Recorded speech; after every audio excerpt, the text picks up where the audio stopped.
Gênesis 26, a partir do verso 1.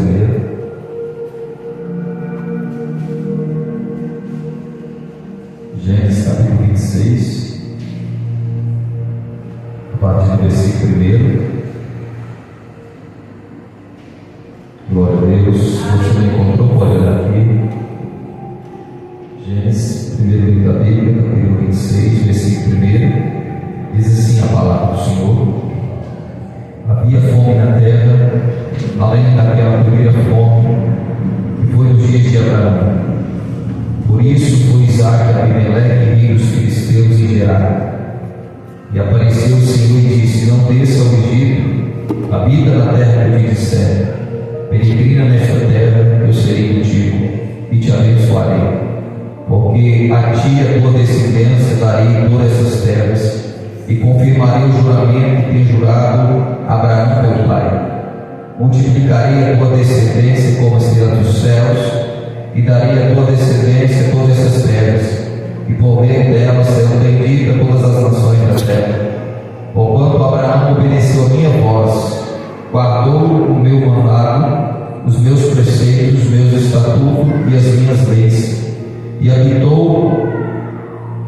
assim habitou Isaque em Gerar. E perguntando os homens daquele lugar acerca da sua mulher, disse: é minha irmã, porque temia dizer: é minha mulher, para que porventura, dizia ele, não me mate os homens daquele lugar, por amor de Rebeca, porque era formosa vista. E aconteceu que, como eles teve ali muito tempo, Abimeleque, rei dos filisteus, olhou por uma janela e viu Isaque brincando com Rebeca, sua mulher. Então chamou Abimeleque a Isaque e disse: eis que na verdade é tua mulher. Como, pois, disseste minha irmã? E disse-lhe Isaque: porque eu dizia, para que eu porventura não morra por causa dela. E disse Abimeleque: que é isso que nos fizeste? Facilmente se teria deitado alguém deste povo com a tua mulher, e tu teria trazido sobre nós um delito, um pecado. E mandou Abimeleque a todo o povo, dizendo: qualquer que tocar este homem ou em sua mulher certamente morrerá. E semeou Isaque naquela mesma terra, e colheu naquele mesmo ano 100 medidas, porque o Senhor o abençoava. E prosperou o homem, e ia enriquecendo até que se tornou muito poderoso. Possuía ovelhas, vacas e muitos servos, de maneira que os filisteus o invejavam. E todos os poços que o servo de seu pai tinha cavado, ainda no dia de seu pai, os filisteus entulharam e encheram de terra. Agora no versículo 22: e partiu dali e cavou outro poço, e não contenderam mais sobre ele. Por isso chamou Reobote e disse: porque agora nos livrou o Senhor, e prosperaremos nesta terra. Amém? Irmãos, por favor, sua atenção. A Bíblia nos vai dizer a respeito de Isaque. Nós já ouvimos muitas vezes quem foi Isaque, filho de Abraão, a qual Deus tinha promessa. Nos tempos de Abraão, Abraão viveu um tempo de crise, um tempo de seca, um tempo de fome. E agora a mesma fome, a mesma seca que Abraão viveu, passou-se muito tempo. Isaque agora vai viver essa crise, vai viver esse problema, essa seca, essa falta de alimento. Só que quando aqui se fala falta de alimento, irmãos, é falta mesmo. Não é privação de alguns alimentos, é onde a terra não produz, é onde a terra não dá. Só que a Bíblia nos mostra aqui que mesmo nessa crise, mesmo nessa seca, mesmo nesse problema, Isaque vai ser abençoado. Isaac ele vai crescer, Isaac ele vai prosperar, porque eu aprendo que Deus ele não depende de circunstância. É o que eu sempre tenho falado, para nos abençoar nas nossas vidas. Nós precisamos entender que nós dependemos é do Criador e não da criatura. Nós dependemos é de Deus e não daquilo que o homem da terra possa fazer. A Bíblia vai dizer que nesse momento de dificuldade, nesse momento de crise, a Bíblia vai dizer que Isaque ele vai querer sair do ambiente que se encontra, e naturalmente ele queria descer para o Egito, porque o Egito é lugar de fartura, é lugar onde tinha o rio Nilo,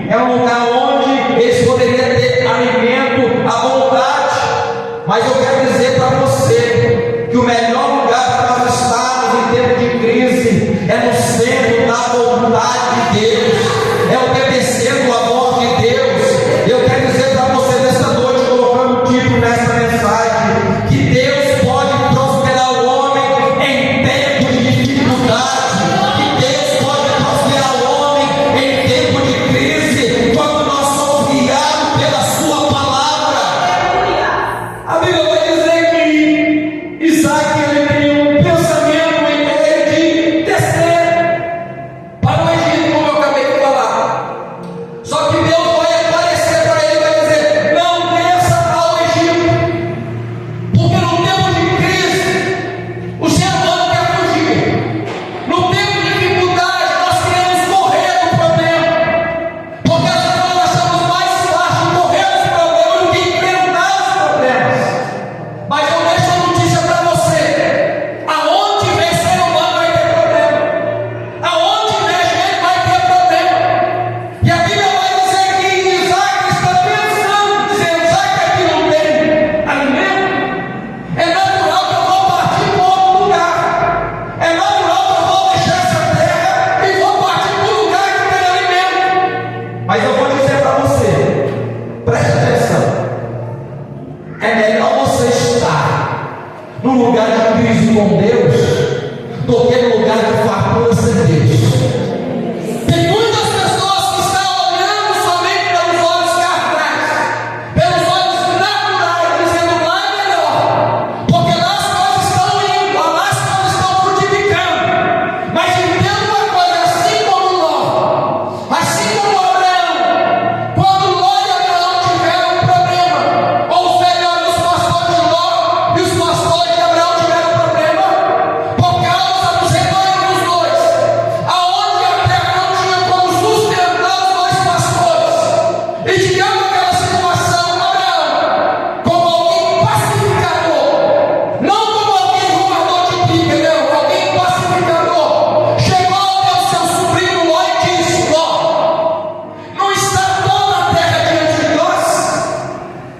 Se você escolher a direita, eu vou para a esquerda.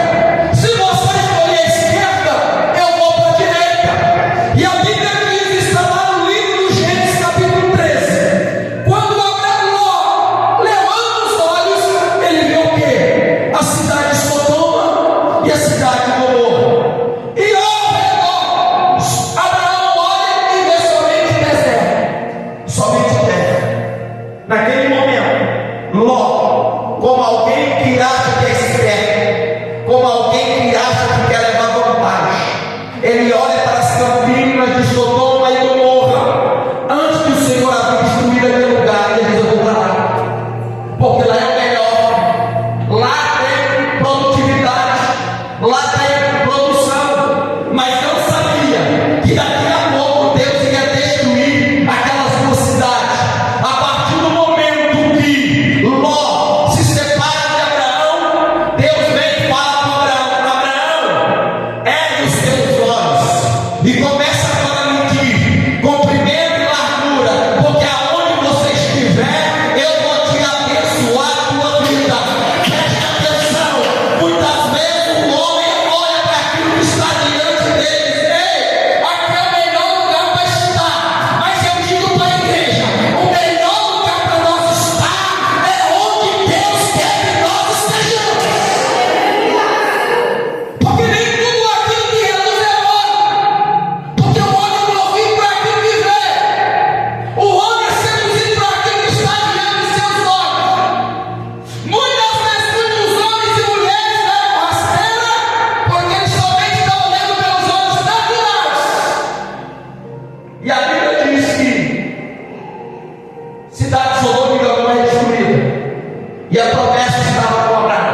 E a Bíblia diz que Deus, naquela situação, Ele está junto ao rei Elimeleque, e diante daquela situação, Ele vai fazer repetir o mesmo erro que seu pai repetiu a Abraão.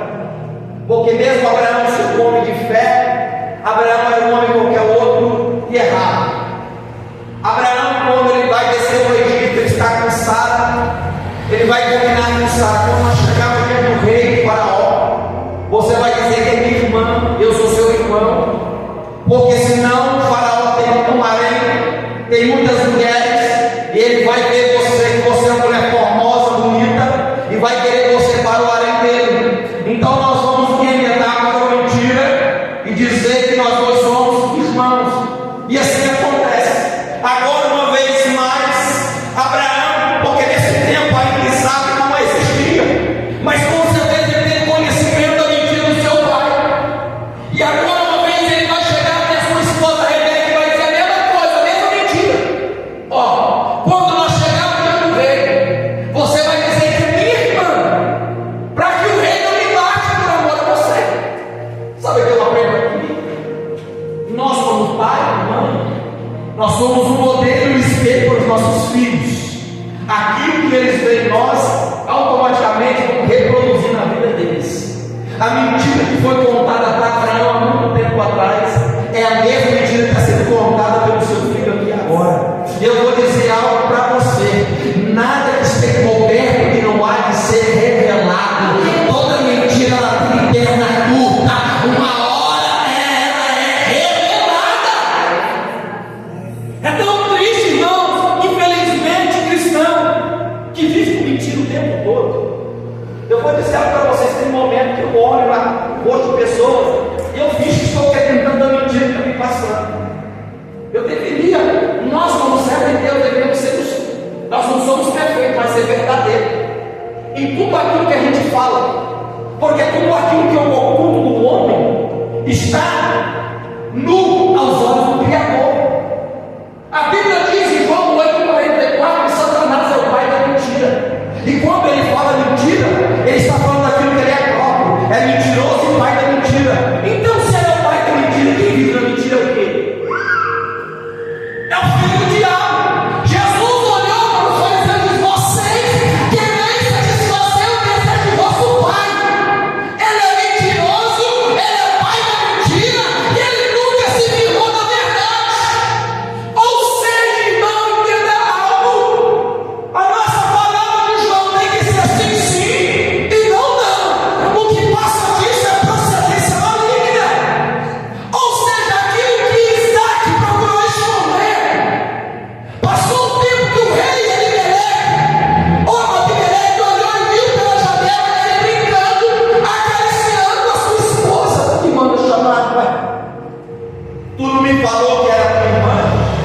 Tu está acariciando ela, ela é tua mulher. Ou seja, não tem nada. Tem muitas pessoas que não têm crédito mais com ninguém. Infelizmente, cristão, não, porque é mentiroso, é uma vergonha, é mentiroso. Mentiroso. Pessoas que passam, quer ser algo que não é. E tudo aquilo que está oculto é revelado. Tem pessoas que já não acreditam mais em nós. Por quê? Porque 100 coisas que fala, 99 coisas é mentira. E quando a pessoa fala a verdade, o outro não acredita. Quando o outro fala aquilo que é correto, não acredita, porque é mentiroso. É mentiroso, faz coisa errada, vive uma vida errada, vive uma vida de mentira. E aqui o texto vai dizer que Isaac é exposto diante dessa mentira. Escute, Gálatas capítulo 6, versículo 7 diz o seguinte: não erreis, porque de Deus ninguém se zomba, porque tudo que o homem plantar, ele vai colher. Há um ditado popular que diz que mentira tem perna curta, tem mesmo. Tem muitas pessoas que estão envergonhadas, tem muitas pessoas que já não têm crédito mais uma com as outras, porque só vivem contando mentira.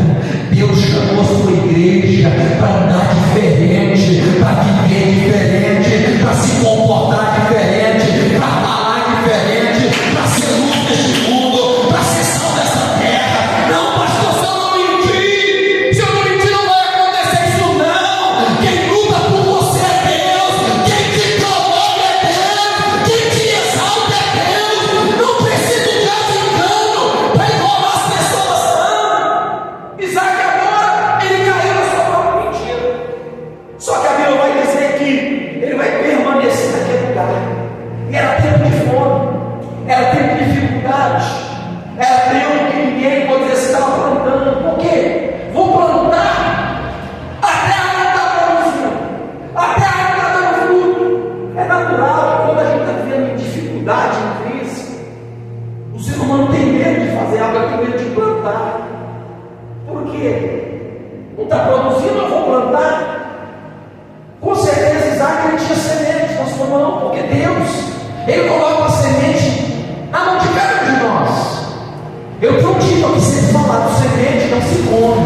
maçã, de laranja e mastiga para você ver. Ela é amarga. Por que ele é amargo? Porque semente não se come, semente se planta. Não tem como ficar comendo. Deus coloca a semente na mão de cada um de nós. Romanos capítulo 2 diz que o Senhor deu medida de fé para cada um de nós. Algumas pessoas perguntam por que, pastor? Porque tem pessoa que tem mais fé do que a outra. Não, porque Deus dá uma medida de fé para você. Só que não é Deus que vai fazer aumentar, é você ter responsabilidade de fazer aumentar a fé na tua vida. Não, pastor, eu peço fé para Deus. Não, fé não se pede.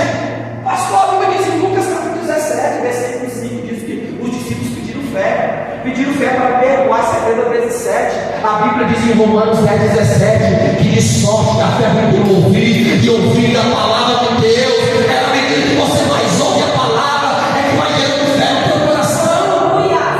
Deus coloca a semente na mão de cada um, assim como uma pessoa começa a exercitar a cada dia. Irmão, alguém que nunca malhou, alguém que nunca fez um exercício físico, geralmente está com a pele flácida, está com a pele mole. Só que você quer deixar a pele mais o quê? Mais firme. O que você tem que fazer o quê? Exercício. A pergunta é: isso vai acontecer da noite para o dia?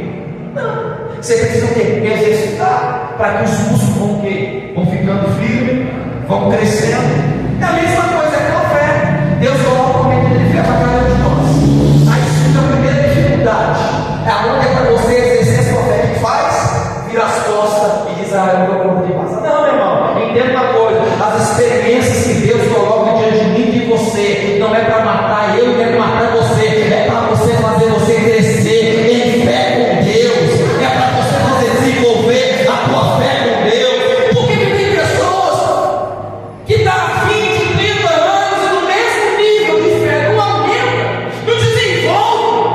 A mesma atitude que tinha 10 anos atrás, continua de hoje, não mudou nada. É somente um frequentador de igreja, é um convencido, mas não é um convertido, porque o convertido ele muda, ele transforma. O convencido ele continua do mesmo jeito, e acreditando que está fazendo a vontade de Deus. O convertido ele muda, o convertido ele é transformado a cada dia, na medida que ele ouve a palavra. O convertido, esse é o convertido, é aquele que muda de rota, aquele que muda o seu estilo de vida, é aquele que diz: eu fazia assim, eu já não vou fazer mais, eu andava assim, eu já não vou andar mais. Esse é o convertido. Tem muitas pessoas que são convencidas, mas nada mudou. E Deus dá essa medida de fé para cada um de nós, para que possamos fazer crescer. Isaac agora está o quê? Está com a semente na mão. Ele tem duas opções: guardar aquela semente ou plantar aquela semente. Nós podemos fazer a mesma coisa.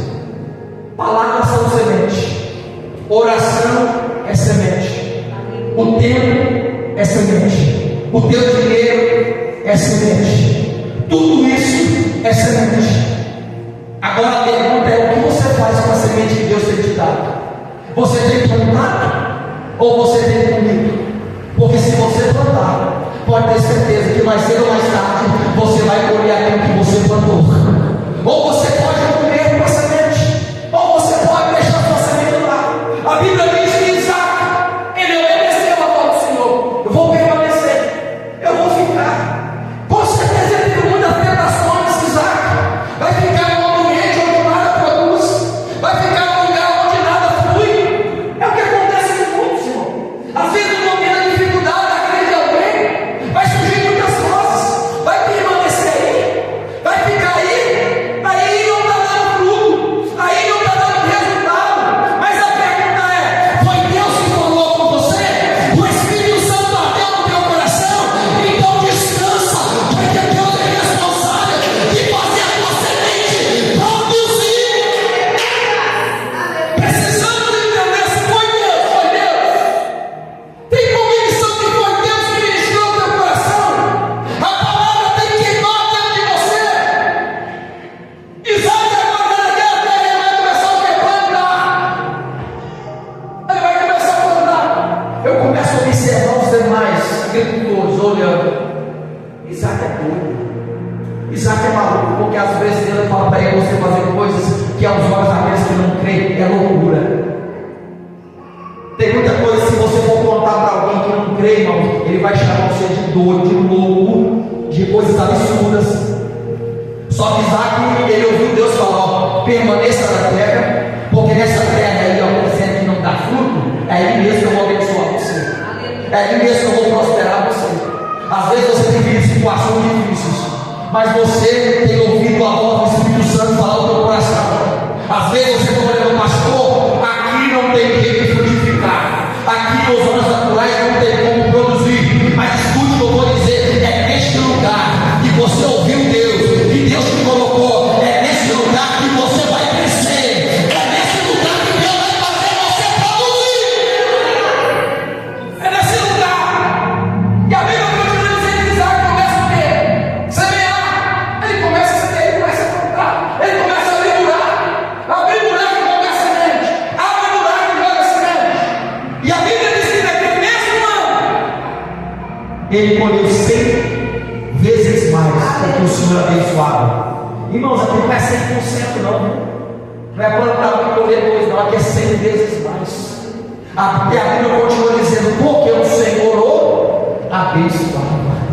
Essa colheita aqui não foi só pelo fato de ele ter plantado a semente, mas sim porque Deus estava naquele lugar. O tão importante do que eu vou dizer não é o lugar que você está, mas se a bênção de Deus está contigo. Porque se a bênção do Senhor estiver com você, pode estar em terra estéril que vai produzir, pode estar na cadeia que vai produzir, pode estar na casa de Potifar que vai produzir, pode aonde você for, porque a bênção do Senhor te acompanhará. Irmão, quando a gente tem a bênção de Deus, a gente não quer correr atrás da bênção, não. Aí eu vou lá porque não é você abençoado, não. Vou usar o texto bíblico. Deuteronômio 28 diz o seguinte: que a bênção que vai correr atrás de ti quando tu obedeceres ao Senhor. Ou seja, eu estou indo e a bênção está me seguindo, eu estou virando e a bênção está me seguindo, eu estou caminhando e a bênção vem atrás de mim. Porque Deus conhece as nossas necessidades, Deus conhece aquilo que nós precisamos. Nós precisamos entender e acreditar. Se você ler o versículo primeiro, no capítulo 28 de Deuteronômio, porque preste atenção, tem pessoas que usam os versículos só nos finais e diz o seguinte: eu já vi muitas pessoas, porque Deus me colocou como cabeça e não como cauda. Certo, é um versículo bíblico. Só que para Deus colocar em você como cabeça e não como cauda, você precisa obedecer o primeiro versículo.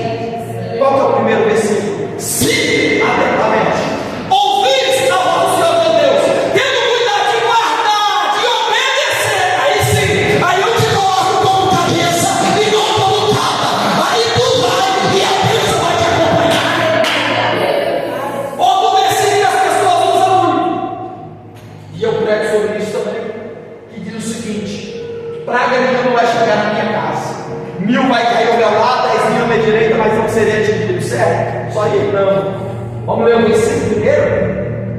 Aquele que habita no esconderijo do Altíssimo, a sombra do Onipotente descansará. O que é isso, pastor? Aquele que habita na minha palavra, aquele que obedece a minha palavra. João capítulo 15 vai dizer: se vós estiverem em mim e a minha palavra estiver em vocês, pedireis tudo o que quiseres e tudo será feito.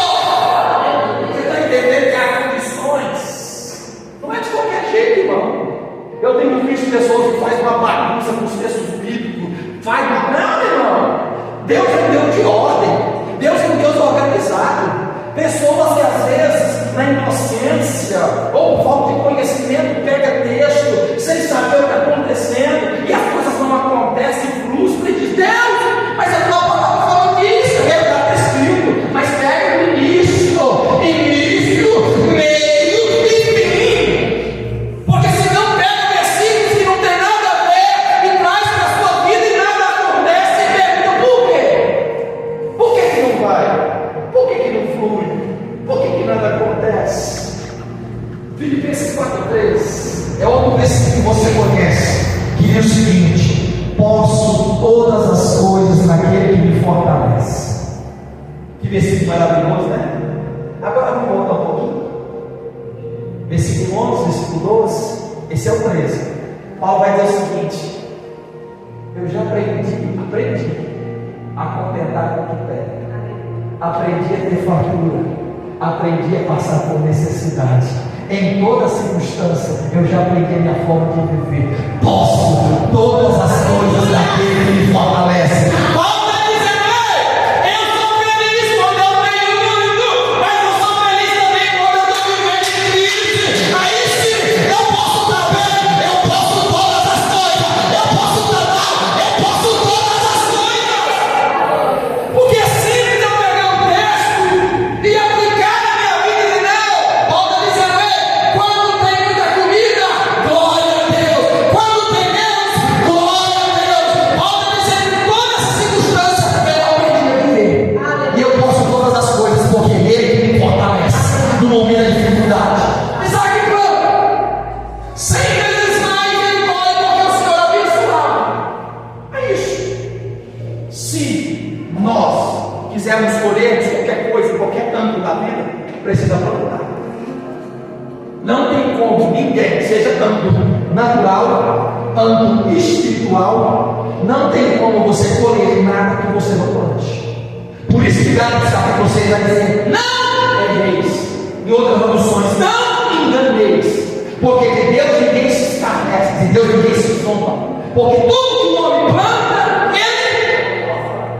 Então, quando se fala que tudo que o homem planta, você sabe o comportamento de nós em relação às pessoas? Nós vamos colher. Por que tem pessoas que às vezes tratam o outro mal, tratam o outro ruim, e ele acredita que aquilo vai passar batido, acredita que a conta nunca vai chegar?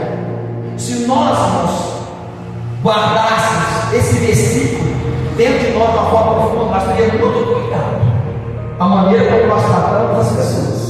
Teríamos muito cuidado, porque plantar ninguém é obrigado, mas a colheita é obrigatória.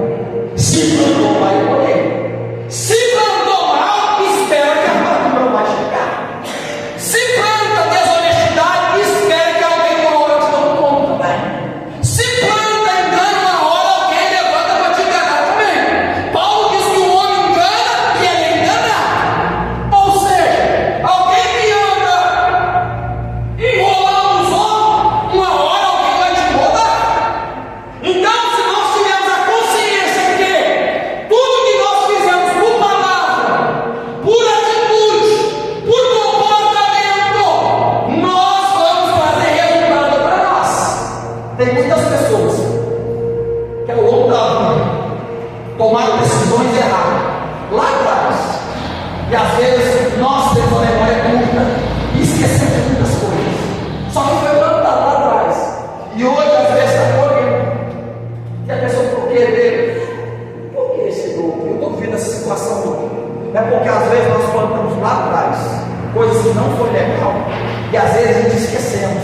E hoje não foi Deus, porque é uma lei universal. Você planta, você vai colher, não é Deus. É a lei universal, você planta, você colhe. Aí chega um momento hoje que começa a colher. E meu Deus, por quê? É porque é algo que a gente esquecemos lá atrás, que plantamos, e hoje está trazendo resultado da vida. Só que agora Isaac está plantando aquilo que é bom e está colhendo 100 vezes mais. Ele começa a prosperar, ele começa a se abençoar. E é tão interessante que todo sucesso de alguém vai trazer incômodo. Eu sempre digo: é mais fácil as pessoas chorar com que choram do que se alegrar com que se alegra. Porque às vezes a felicidade de alguns é tristeza de outros. Às vezes o sucesso de alguém incomoda o outro.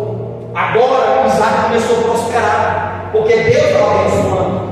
A Bíblia diz, irmãos, que a bênção do Senhor enriquece e não acrescenta dores, porque foi Deus que abençoou, foi Deus que colocou a mão. Isaac fez a sua parte, que é plantar. Só que agora o resultado da colheita foi a mão de Deus. E diante dessa prosperidade de Isaac, os filisteus começaram a olhar e começaram a ficar com inveja. Você precisa entender, seja em qualquer área da vida, se você começar materialmente, espiritualmente. Sempre vai ter alguém que às vezes não vai se agradar. Sempre vai ter alguém que vai ficar incomodado com o sucesso de alguém. Sempre porque quando você começa a distinguir, às vezes só pelo fato da pessoa ser do jeito que é, aquilo faz encontro no outro.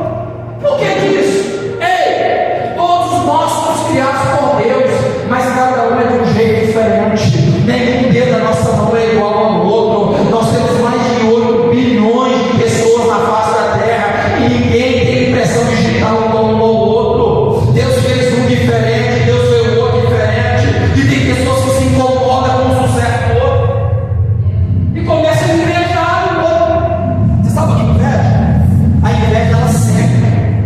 Ela inveja é você desejar estar no lugar do outro, ou querer aquilo que o outro tem. Nós temos que tomar cuidado com isso. É você que está pensando em invejar, porque a inveja ela cega. A inveja, quando ela domina o ser humano, ela mata. Ela mata o ser humano, começa a invejar, e Satanás começa a trabalhar por trás disso. Começa a colocar um sentimento no coração da pessoa, a ponto de você olhar para a vitória do outro e dizer: é eu que queria ser, é eu que queria ter, é eu que queria estar no lugar do outro, é eu que queria estar no lugar da outra. O que começa a acontecer agora dessa forma, eles começam a invejar. É o que aconteceu com os irmãos de José. Eles invejaram José pelo sonho de José, pela forma como José era. O que eles fizeram, pastor? Pegaram José, lançaram uma cisterna, um buraco, depois tirou, depois vendeu. Porque uma pessoa que tem inveja, ele não pensa, ele age com impulso, ele age motivado pelo impulso. Mas escute o que eu vou dizer: diante dessa situação que se tornou tão grande, ele começou a incomodar, a ponto do próprio rei dizer: ó, se aparta de nós, sai daqui, porque você se tornou muito poderoso, porque você se tornou muito grande. Sabe o que eu aprendo aqui? Quando nós estamos andando na obediência ao Senhor, a bênção ela vem de Deus para nós, a bênção ela vem do alto da nossa vida. Quando nós estamos andando na presença do Senhor, pode ter certeza, irmão, que quando Deus começar a nos abençoar, sim, vai levantar pessoas que vão incomodar com o teu sucesso, mas uma coisa é certa: descansa teu coração, porque o mesmo Deus que te abençoa é o mesmo Deus que te defende, o mesmo Deus que te exalta é o mesmo Deus que luta a tua peleja. Olha o que Deus faz aqui agora em Daniel capítulo 6. Quando Daniel começa a distinguir entre os demais 120, eles começam a levar Daniel de forma diferente, porque Daniel se distinguiu, Daniel foi melhor do que os demais. O que eles fizeram? Nós temos que dar um jeito de acabar com esse homem. Esse camarada está aí, ó. Esse camarada está crescendo demais, eu não de acabar com ele. Vamos ter que preparar uma emboscada para ele. E assim fizeram. Você conhece a história. Daniel lançado na boca dos demônios, por causa de mentira, por causa de ciúme, por causa de inveja. Só que uma coisa é certa: Daniel entrou na cova, mas Deus entrou com ele lá dentro também. Daniel entrou na cova, mas o olho do Senhor entrou com ele também. E uma coisa é certa: quem tratou com os acusadores de Daniel? Quem? Foi o próprio Deus. Daniel foi arrancado da cova, e aqueles que o acusaram foram lançados lá. Entenda uma coisa: todas as vezes que você começa a crescer em qualquer área, se prepare, que vão ter pessoas que vão se incomodar com o teu sucesso, vão ter pessoas que vão incomodar que Deus está abençoando você. Mas eu vou dizer para você: ei, descansa em tua alma e no teu coração, porque o Deus que te abençoa é o Deus que te defende, o Deus que te abençoa é o Deus que muda por você, o Deus que te abençoa é o Deus que vai fazer eu e você prosperar no fruto, porque Ele é Deus. Mas não deixe de fazer o bem, não deixe de plantar. Gálatas capítulo 6, se você continuar lendo, vai dizer o seguinte: e não nos cansemos de fazer o bem, porque no tempo certo nós vamos colher, se nós não desanimarmos. Não cansemos de fazer o bem. Por que cansa fazer bem? Claro que cansa, porque tem hora que você faz bem para quem não merece bem. A vontade não é fazer bem. Quer saber, vou parar de fazer coisa boa para alguém, porque, ó, cansa. Só que Paulo vai dizer: e não nos cansemos de fazer o bem. Não cansa. bem, porque pode ter certeza que a tua, a minha, a nossa recompensa, ela virá e não tardará, ela virá de Deus. Isaac foi abençoado e todos tiveram que ver que Deus Era na vida de Isaac. Amém, meus irmãos? Você pode aplaudir o nosso Senhor? Se nós